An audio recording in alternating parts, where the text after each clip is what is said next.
Thank you so much indeed, Ambassador Issacharoff, for joining us today.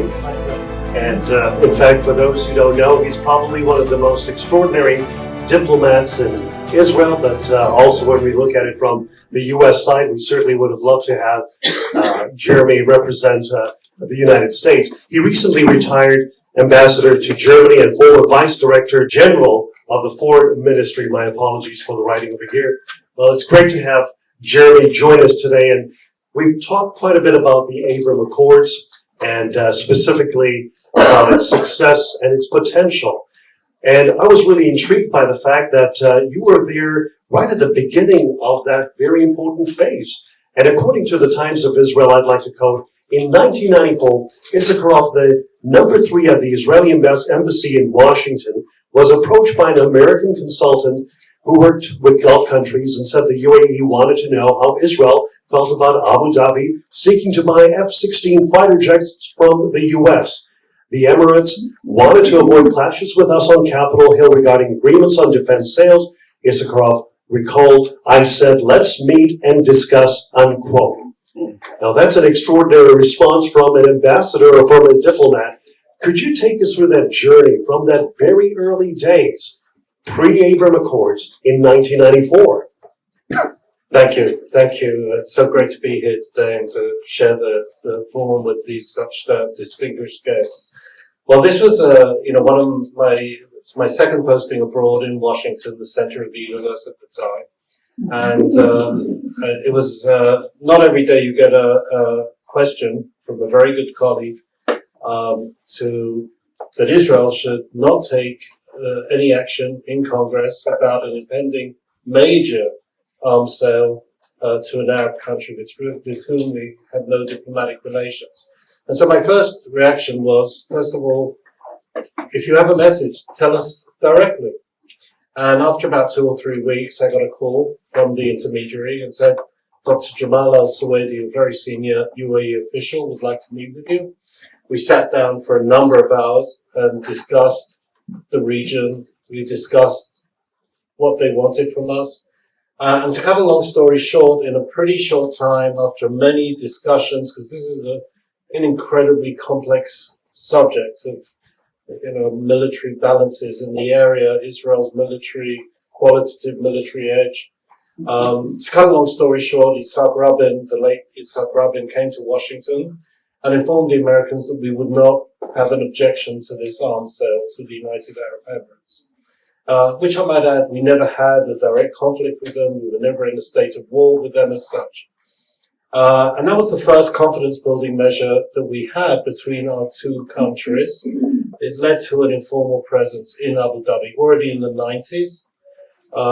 And for me, it was a very instructive because throughout the time that we were talking with the Emirates, you realize you talk about, at the time, we were talking a lot about Iraq. We began to talk a lot about Iran, the emerging nuclear program, the missile program, its involvement in various regional areas, whether it's in Iraq, Syria, and later on in Lebanon, of course. So you began to develop an agenda, a common agenda.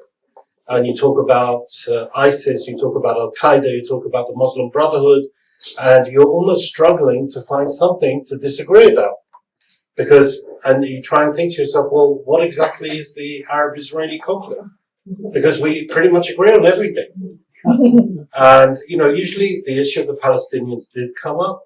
And frankly, it was generally about, the beginning of the conversation. They put their position on the table.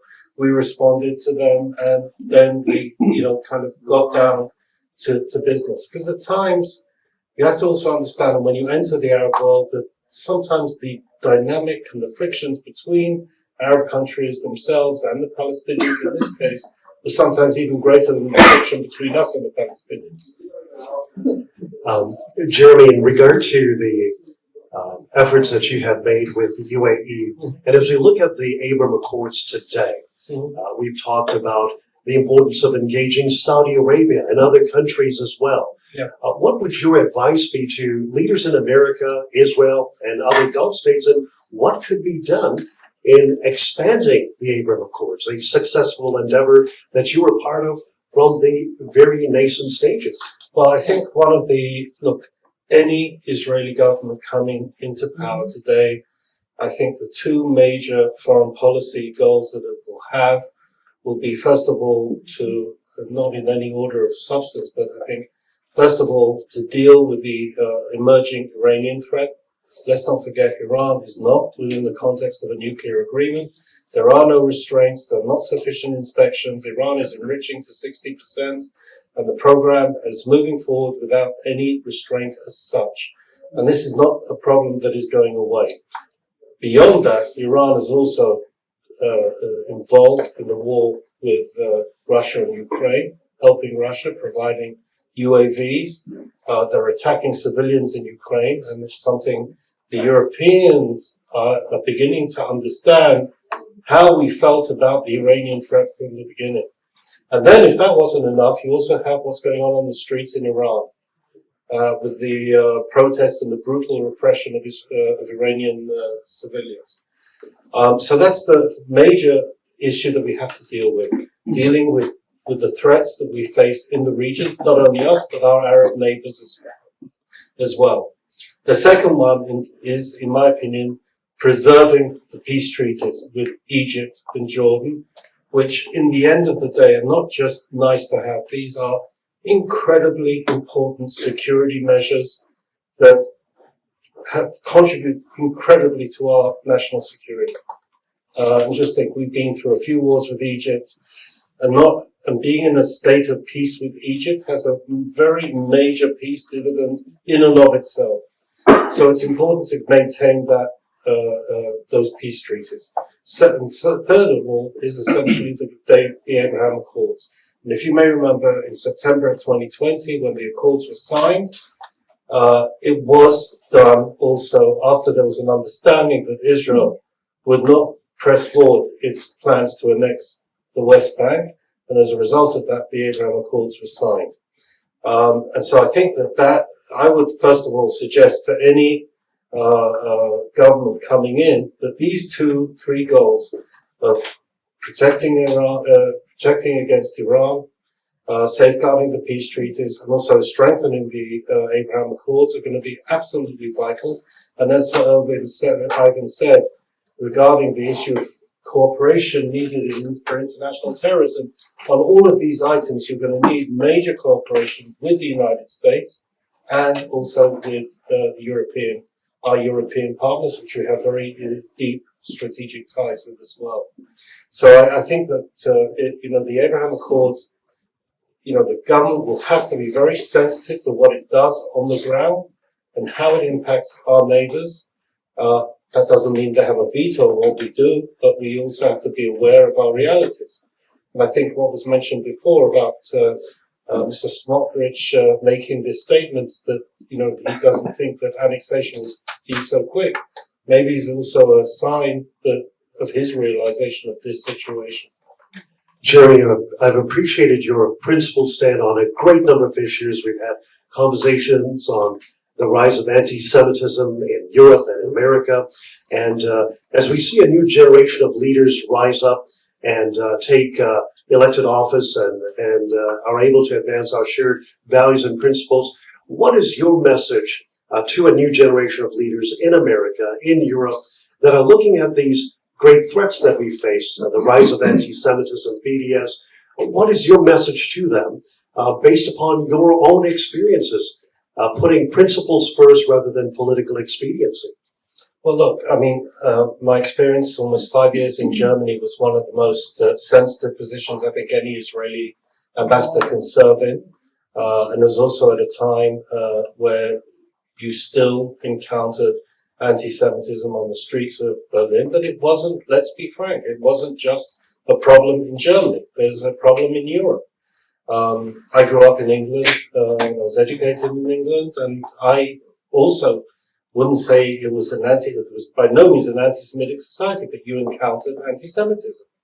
And in France, and even, frankly, in America, there have been incidents, attacks on synagogues. And so I think, first and foremost, the governments have to, as was said before by Cheryl, have to recognize that there is a problem and have to try and deal with it on many different levels. It's not just about talking and educating, not only in schools and not only in universities, trying to have a more tolerant, pluralistic discussion about this issue.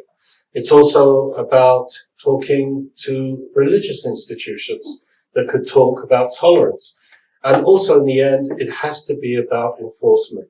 I think it's really vital that you can't have anti-Semitic acts happening and then people just get a slap on the hand and that's it. So that's on the side of how do you try and prevent them. One of the things that I thought was incredibly important in Germany was to be able to expand dramatically the youth exchange program between young Israelis and Germans. Let's be frank, the older generation is very much still aware of what happened in the Second World War. The younger generation needs to develop a different type of dialogue with Israel. So in that circumstance, it can have a tremendous impact not only on the bilateral relationship between Israel and Germany, but also on the youth and how they see the issue of anti-Semitism and that it's not something that fits their agenda.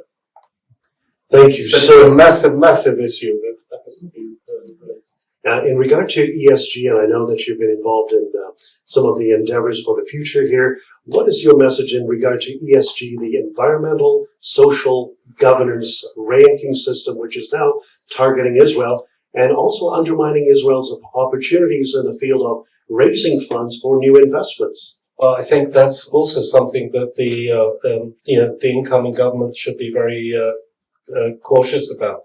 One of the things that Dr. Rubik mentioned was the whole issue of joint investment and research with the European community, and the Horizon program has been a massive, major vehicle for Israeli-European cooperation for hundreds of millions of euros, and its contribution to science is absolutely incredible.